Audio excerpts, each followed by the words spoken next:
재수하셨나요 혹시? 재수 안 하는 게 좋죠. 삼수는 더 안 하는 게 좋고. 근데 뭐 요즘은 재수가 필수라고 하는데 교정도 재교정을 생각하시는 분들이 꽤 있습니다. 왜 그런 고민을 하고 계실까요? 누구한테 가서 치료받으면 좋을까요? 오늘 이런 얘기 한번 해보려고 합니다.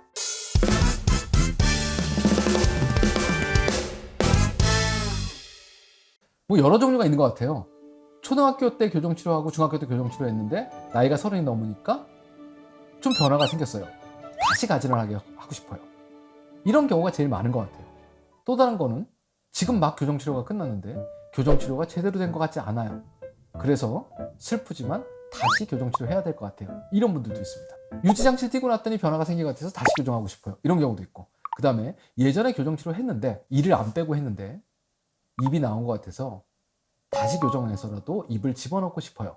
이렇게 다른 목적을 가지고 교정치료하는 경우도 있습니다. 어떻게 됐건 간에 한 번 치료 시작했을 때, 그죠? 치료할 때 계획을 잘 세우고 그 다음에 그게 잘 유지돼서 평생 동안 교정치료를 다시 하지 않는 게 제일 좋습니다. 하지만 어쩔 수 없으면 해야 되겠죠. 그럼 이제 예전에 교정치료했던 병원에 한번 가보세요. 그러면 거긴 가고 싶지 않아요. 이러면 되게 슬픈 겁니다. 차라리 그때 치료를 중단하고 다른 병원을 찾는 게 맞았었을 텐데 하는 생각이 들죠. 낸 돈도 아깝고 시작도 했으니까 어쨌건 마음에 안 들지만 끝은 내야겠다. 이건 별로 안 좋은 선택일 수도 있다는 생각이 들어요. 혹시라도 지금 교정치료 중인데 그런 고민하고 있으면 한번 심각하게 이게 정말 옳은 건가 생각해 보시는 게 맞습니다. 자, 일단은 어렸을 때 교정치료 했는데 변화가 좀 생긴 것 같아요. 이런 분들이 있어요. 근데 변화가 좀 생긴 것 같아요. 이렇게 얘기 안 하고요. 다 돌아갔어요. 그럽니다. 다 돌아가는 사람은 없습니다. 과장된 표현이죠. 100만큼 치료했으면 한 20, 30 정도가 돌아갔을 수 있어요. 많이 돌아간 경우에는 50까지 돌아갈 수도 있을까? 그럴 수도 있을지도 모르겠다. 이렇지만 100% 돌아가는 경우는 없습니다. 예전에 비해서. 언제요? 치료가 막 끝났을 때 비해서는 무언가 조금 안 좋은 일이 생긴 것 같다. 이게 정확한 표현이죠. 근데 이게 두 종류가 있습니다. 하나는 교정치료가 끝나고 나서 유지라는 걸 해야 돼요. 저기 있던 일을 여기 데리고 왔어요. 근데 얘는 원래 고향이 저기란 말이죠. 그럼 자꾸 저로 돌아가려고 그래요. 이 돌아가려는 걸 아니야, 넌 집이 여기야, 여기 있어 라고 잘 이 자리에 붙들고 있어야 얘가 여기 정착을 한답니다. 이걸 보통 우리가 유지라고 하는데 얼마나 붙들고 있어야 되냐? 2년쯤 붙들고 있어야 된대요. 그럼 2년 동안 여기 잘 붙들고 있어야 되는데 이걸 잘 안 붙들고 있으면 얘가 자꾸 이쪽으로 좀 가겠죠.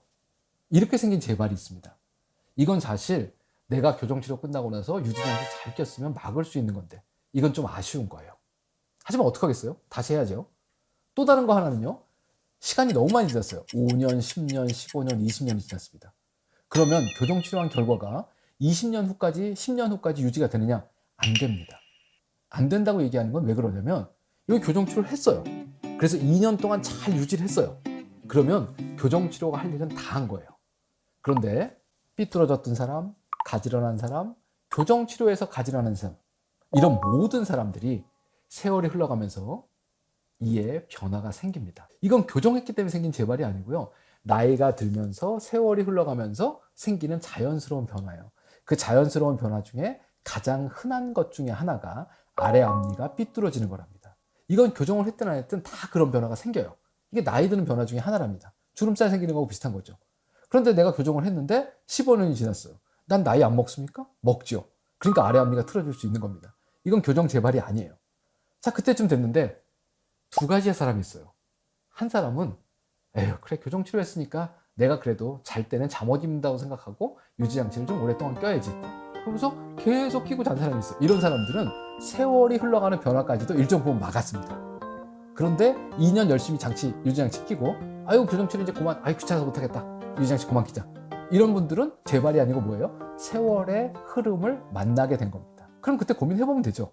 내가 지금 나이가 35인데 40인데 교정해서 요거 나이 들면서 생긴 변화 바로 잡아봐야겠다. 그럼 재교정하면 되죠. 첫 번째 교정보다는 치료가 훨씬 더 간단할 거예요. 왜냐하면 변화가 생긴 부분이 일부분일 거니까요. 이렇게 재교정하는 경우는 그래도 나름대로 재교정의 의미가 있고 마음이 좀 편안한 경우입니다. 그런데 2달 전에 교정치료가 끝났어요. 6개월 전에 끝났어요. 그런데 교정치료가 잘못된 것 같아서 다시 교정치료해야 될 것 같아서 재교정을 알아보고 있어요. 이게 제일 슬픈 경우인 거죠. 어떤 경우는 진짜 치료가 잘 안 된 경우가 있어요. 혹은 잘 못 된 경우가 있습니다. 왜 이렇게 치료가 끝났을까? 근데 저는 오늘 본 거잖아요. 이 사람이 처음 어떤 상태였고 어떤 과정을 거쳐서 정말로 치료에 충실하게 잘 환자도 임했고 숙제도 잘 했고 그런데도 불구하고 이렇게 된 건지, 아니면 치료는 4년씩 걸렸고 환자는 3개월에 한 번씩 치과에 가고 약속도 안 지켰고 장치가 떨어졌는데도 얘기도 안 하고 2달 있다 나타나고 고무줄 걸었는데 고무줄을 끼지 않았고, 이러면 치료가 잘 끝날 수가 없죠. 이렇게 해서 잘못 끝난 건지 그 상태만 본 사람은 알 방법이 없어요. 하지만 지금 현재 문제가 있다. 그럼 이제 어떻게 개선할 건지에 관련된 얘기를 좀 해봐야 됩니다. 그 과정 중에 뭐가 있어요? 이 환자가 이제는 진짜로 약속 잘 지키고 따박따박 올 환자인가 아닌가, 이런 것들을 얘기하면서 파악을 좀 해봐야 되겠죠. 그렇죠? 뭐 내가 약속 안 지켜서 이렇게 치료가 잘 안 끝났어 이런 얘기 하시는 분들은 거의 없단 말이에요. 다 남이 잘못한 거지 내가 잘못했어요 라고 자백하는 사람이 거의 없는 것처럼요. 예. 그래서 실제로 어떤 원인 때문에 치료가 이렇게 완성되지 않고 끝났을까, 재교정이 필요할까를 고민해봐야 되는 경우가 있습니다. 그러면 문제점을 파악을 해보고 이걸 개선할 수 있는 방법도 생각해보고, 또다시 교정치료를 해야 되니까 치료는 의사 입장에서는 원래 처음 시작했을 때보다 더 어려워져요. 그럼 비용도 더 많이 들 거예요. 그럼 환자 입장에서는 처음에 교정치료비 냈고 또 더 큰 치료비를 내야 되니까 별로 안 좋죠. 하지만 어떡하겠어요? 해야 될 건 해야 되는 거죠. 그런 경우가 또 하나 있습니다. 또 하나는 이렇게 보기에는 의사가 최선을 다해서 치료가 잘 끝난 것 같아요. 그런데 그냥 환자가 불만족하는 경우도 있습니다. 이건 어떻게 할 수가 없는 거죠. 치료가 잘 끝났어요. 이도 잘 씹혀. 이 정도면. 그리고 삐뚤어진 것도 펴졌어요. 근데 환자는 불만이 있어요. 난 이것도 마음에 안 들고 이것도 마음에 안 들고 이것도 마음에 안 들어요. 그럼 그 중에서 마음에 안 드는 것 중에 해결을 통해서 마음에 들게 만들어줄 수 있는 게 있는 반면에, 누가 치료하든 지금 현재 그 욕구는 해결해 줄 수 없는 욕구들도 있어요. 그럼 이거는 환자하고 얘기를 해서 상담을 통해서 풀어야 되는 겁니다. 치료를 통해서 풀어야 되는 게 아니고요. 그렇죠. 이게 제일 어려운 재교정일 수도 있어요. 전문가의 의견으로 문제가 없다고 하는데도 불구하고 환자는 계속해서 문제가 있다고 주장하는 경우, 이 경우는 서로 힘들겠죠. 잘 풀어나가야죠, 이것도. 예. 논리적으로 설명이 잘 되면 좋겠지만 재교정은 되게 다양한 경우들이 많이 있습니다. 말씀드린 대로 오늘 지금 치료하고 있는 중인데 치료의 과정이나 결과나 진행이나 여러 가지들이 현재 마음에 들지 않는다. 그럼 뭘 하셔야 돼요? 지금 치료받고 있는 선생님한테 자꾸 물어보셔야 됩니다. 그러군요. 상담을 해야 되는 거죠. 그래서 서로 믿고 신뢰하는 관계 속에서 2년이라는 세월을 지나야지 계속 의심이 있는 상태에서 왔다 갔다 하다 보면 나중에 맨 마지막에는 의심이 폭발을 합니다. 그런 감정이 생겨요. 그러니까 처음에도 오랜 시간 상담하고 중간중간에도 선생님하고 얘기 많이 해서 마음 편한 상태로 교정치료를 받고 있어야 제대로 치료를 받고 있는 겁니다. 의사 입장에서는요, 진행되고 있는 과정에 대해서 계속 설명을 해줘야 되죠. 그죠? 왜냐하면 환자 입장에서는 한 달에 한 번 오고 있고 뭐가 어떻게 되는지도 잘 모르고 있는데 그냥 고무줄이나 바꾸고 됐어요 다음 약속? 이러면 불안감이 생길 수밖에 없단 말이죠. 이건 또 의사의 책임이에요. 충분히 치료 과정에 대해서 설명해 주는 거예요. 이렇게 해서 아무 문제가 없이 가도록 만드는 게 처음 치료비 내고 그 치과를 선택했을 때 제일 좋은 결과를 얻을 수가 있습니다. 그런데 그게 잘 안 된다 그러면 어떻게 해요?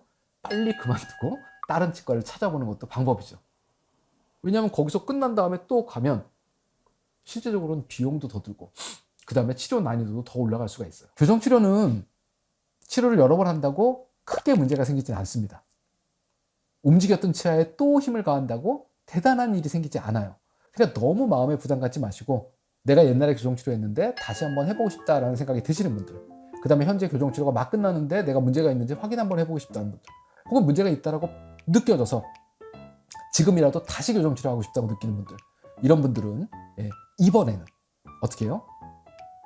광고 보고 싸게 해준다고 하는데 가서 덜커덕하지 마시고 이 사람하고 상담해보고 여기도 상담해보고 누가 도대체 교정치료를 나한테 팔려고 하는가, 누구는 나한테 교정치료를 해주려고 하는가, 누가 의사인가 누가 장사인가를 심각하게 고민해보시고 두 번째 치료는 의사를 선택하시길 바랍니다. 첫 번째 때 실수했으면 두 번째는 같은 실수하면 안 되잖아요. 그렇죠?